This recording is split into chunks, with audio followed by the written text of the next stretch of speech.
Assalamualaikum warahmatullahi wabarakatuh. Selamat datang teman-teman pada perkuliahan pembelajaran matematika di sekolah dasar. Untuk saat ini kita sudah masuk ke bab 3 ya, yakni langkah-langkah bagaimana menyelesaikan soal masalah. Sedikit koreksi untuk sebelumnya, bahwa masih ditemukan beberapa mahasiswa yang belum bisa membedakan ini masalah atau tidak. Walaupun masalah dibagi menjadi dua, soal rutin sama non rutin, tapi untuk saat ini fokus pada permasalahan, yang dimana permasalahan yang sudah kita ketahui itu adalah soal berbasis atau soal non rutin ya. Jadi untuk kedepannya setelah ini silahkan kalian nanti memperbaiki atau memilih soal-soal yang kalian jadikan latihan, itu soal-soal yang jangan hanya tekstual atau sederhana hanya menggunakan katakanlah ketika intinya gini, ketika siswa dihadapkan soal tersebut dia tahu oh ini langsung ya, dia tahu ini dijumlahkan ini kayak gitu. Jadi tidak, yang diperlukan adalah sebuah soal yang kita ketika mengerjakannya itu perlu memikirkan lebih mendalam, karena ini termasuk dengan soal-soal HOTS ya. Intinya silakan nanti kalian kedepannya harus lebih bisa memberikan soal yang seperti itu. Kemudian untuk pertemuan setelah ini tugas video sudah tidak ada, jadi tugas-tugas akan disampaikan by scan ya atau foto ya, dimana kalian nanti mengerjakan dengan tulis tangan atau ketik sesuai dengan perintah yang saat itu diberikan. Oke, untuk pembahasan pada kali ini kalian bisa menyimak penjelasan di video, PPT juga sudah disampaikan di SIM. Jangan lupa memenuhi aturan kehadiran ya. Untuk aturan kehadiran yang kami berikan itu tidak lain hanya bertujuan agar kalian bersungguh-sungguh ketika belajar ya. Kemudian kemarin hasil evaluasi juga masih ditemukan video yang dikirim itu ternyata video micro teaching atau video yang tidak sesuai dengan jawaban ya. Ketika hal ini terjadi maka ya ini termasuk fatal ya. Artinya silakan kalian perbaikilah, jangan video mikro kemudian video mata kuliah yang lain yang tidak ada hubungannya dengan perkuliahan ini. Silakan kalian ganti linknya ya, mumpung ini perkuliahan belum selesai. Oke, itu yang prolog ya, atau istilahnya apa yang saya sampaikan ini sekedar motivasi dan hasil evaluasi yang kita laksanakan itu sudah 6 kali pertemuan ya, artinya kita sudah setengah jalan ya. Ya, jadi saya perlu menyampaikan ini. Tetap semangat walaupun kalian dengan magang, tapi jangan menjadikan ini sebagai beban ya. Ini justru ibaratnya sekali kalian mendayung itu 2-3 pulau terlewati. Jadi kalian ketika mengerjakan apa istilahnya mata kuliah ini yaitu akan mendukung magang kalian. Seperti itu prolog dari saya dan motivasi sedikit. Tetap semangat untuk belajar karena saatnya sekarang, waktunya kalian itu ya belajar ya. Kalian bisa menyelesaikan masalah tentunya dengan belajar. Oke, terima kasih. Selamat menyaksikan video penjelasan berikutnya. Assalamualaikum warahmatullahi wabarakatuh. Assalamualaikum warahmatullahi wabarakatuh. Selamat datang. Kita akan sampai pada materi bab 3, yakni langkah-langkah umum dalam pemecahan masalah. Nah, di sini ada kata-kata umum ya yang dipakai. Jadi, yang biasa digunakan ketika menyelesaikan soal-soal berbasis masalah. Adapun tujuan perkuliahan kali ini, kalian nanti setelah belajar itu kalian tahu yang dimaksud langkah-langkah umum itu apa saja. Kemudian, kalian juga harus mengetahui yang memahami masalah itu langkahnya bagaimana. Kemudian yang dimaksud dengan membuat rencana itu bagaimana. Kemudian melaksanakan rencana itu bagaimana, yang dimaksud mengecek kembali itu bagaimana. Dan kalian bisa untuk mengoreksi ya atau memberikan nilai sesuai dengan skor skor atau langkah-langkah pemeriksaan. Jadi nanti ini ada kayak panduan pensekoran ya, panduan pensekoran yang diberikan. Nah, kalau anak itu mengerjakan soal dengan langkah-langkah pemecahan masalah, dia itu dapat skor berapa. Itu nanti akan dijelaskan. Langsung saja kita ke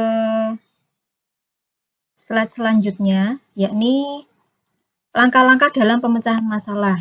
Ya.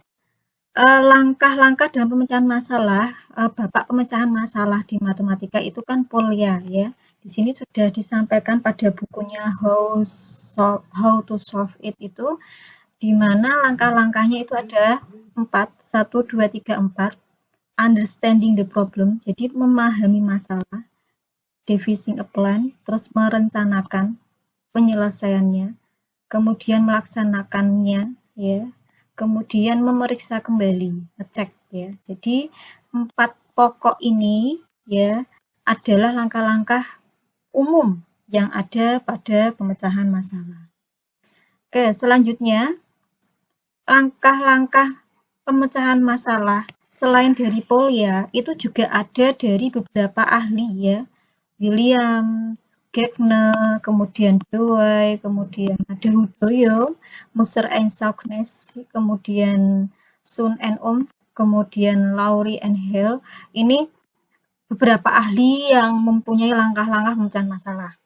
Nah, berdasarkan penelitian yang dilakukan kakak kelas kalian dulu ya, pengalaman, itu kebanyakan mereka kalau mau meneliti pemecahan masalah matematika, ya, barangkali nanti kalian mempunyai inspirasi ini, untuk sekolah dasar, itu kebanyakan pakainya Polya.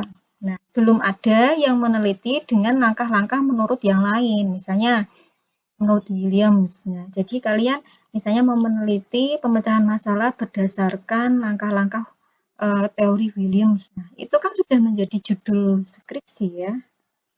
Oke, kita lihat dulu apakah langkah-langkah yang mereka sampaikan ya, maksudnya yang mereka sudah rumuskan itu yang pertama menurut Williams ya. Apa bedanya dengan Polya? Ini masih ada memahami masalah ya, berarti sama Polya, tapi dia langsung menyelesaikan. Kalau di Polya itu kan ada merencanakan. Nah, tapi kalau di Williams itu cukup menyelesaikan langsung malah. Kemudian mengajukan masalah baru. Nah, mungkin ini kayak analogi ya. Analogi ya berarti kalau soalnya ini, rencananya ini, maka kalau soalnya seperti ini, yang lain, maka rencananya bagaimana? Nah, kayak dia gitu.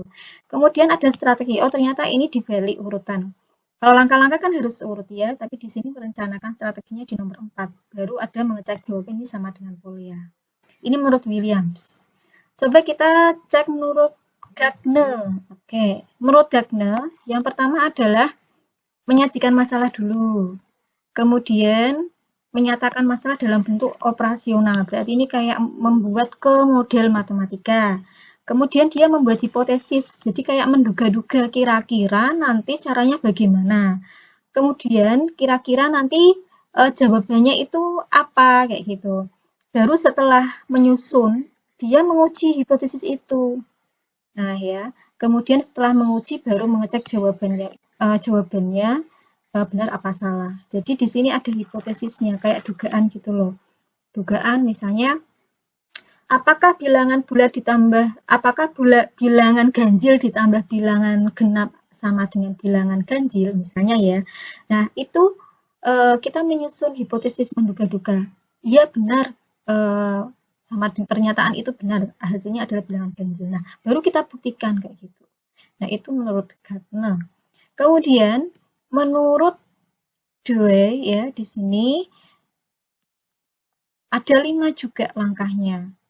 Yang pertama tahu bahwa ada masalah, berarti bisa menemukan masalah di soal itu. Kemudian dia bisa mengklasifikasikan, berarti masalah itu termasuk yang masalah bagaimana. Itu dia bisa merumuskan gitu.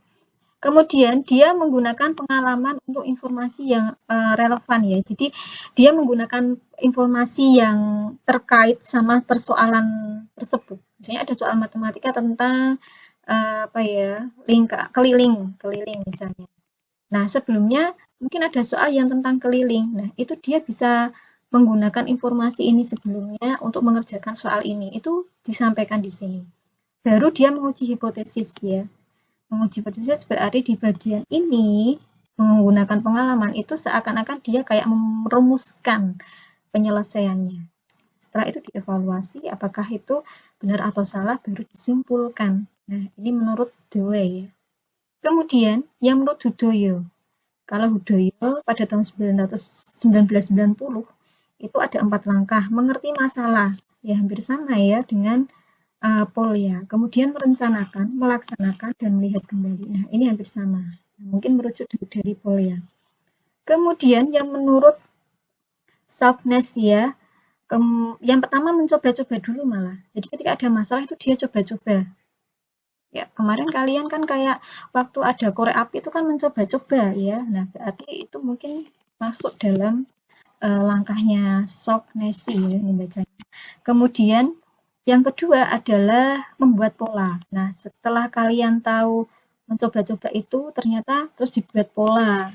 Berarti kalau ada korek api yang kayak gini, kemarin itu ya. Nah, masih ingat saya kira. Nah, kemudian setelah membuat pola, pola itu bisa dengan gambar atau dengan benda konkret. Pecahkanlah masalah itu. Kalau coba-coba ini masih ada yang benar, masih ada yang salah ya. Kemudian, masih ada yang benar, masih ada yang salah. Nah, kemudian yang keempat bekerja secara mundur. Nah, bekerja secara mundur ini maksudnya kalau misalnya jawabannya ini kayak dibuktikan gitu loh. Misalnya ini. Kemudian bekerja mundur itu dengan melihat soalnya. Benar enggak? Boleh ya. Benar enggak? Kalau jawabannya gini, soalnya itu sesuai enggak jawaban tersebut kayak gitu. Simulasi ini baru dipraktekkan ya. Nah, komponen-komponen ini apa ya istilahnya? Mungkin dia punya cara khusus ya. Artinya kadang ada soal yang bisa memenuhi 5 langkah ini, tapi kadang ada yang tidak. Kemudian menurut Skun ya dan Omke itu memahami masalah, memilih strategi, melaksanakan, melacak kembali. Ya, ini sama dengan Poli ya, cuma dia menggunakan langsung memilih strategi. Kalau di Poli kan kata-kata yang dipakai adalah apa namanya membuat rencana ya atau merencanakan. Itu kan kalau dari Poli ya, membuat rencana. Kemudian, nah ini yang terakhir, menurut Lowry dan Gill, yang dimaksud langkah-langkahnya itu ada 4, memahami masalah, sama ya, tapi secara kompleks, berarti secara keseluruhan.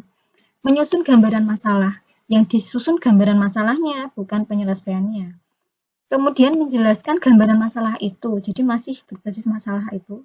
Baru menerapkan, misalnya dia punya strategi, cara, rumus itu ke masalah itu, kayak gitu. Terus diselesaikanlah, itu masuk di poin 4. Nah, inilah bedanya antara Polya dengan beberapa ahli ya, terkait dengan langkah-langkah pemecahan masalah.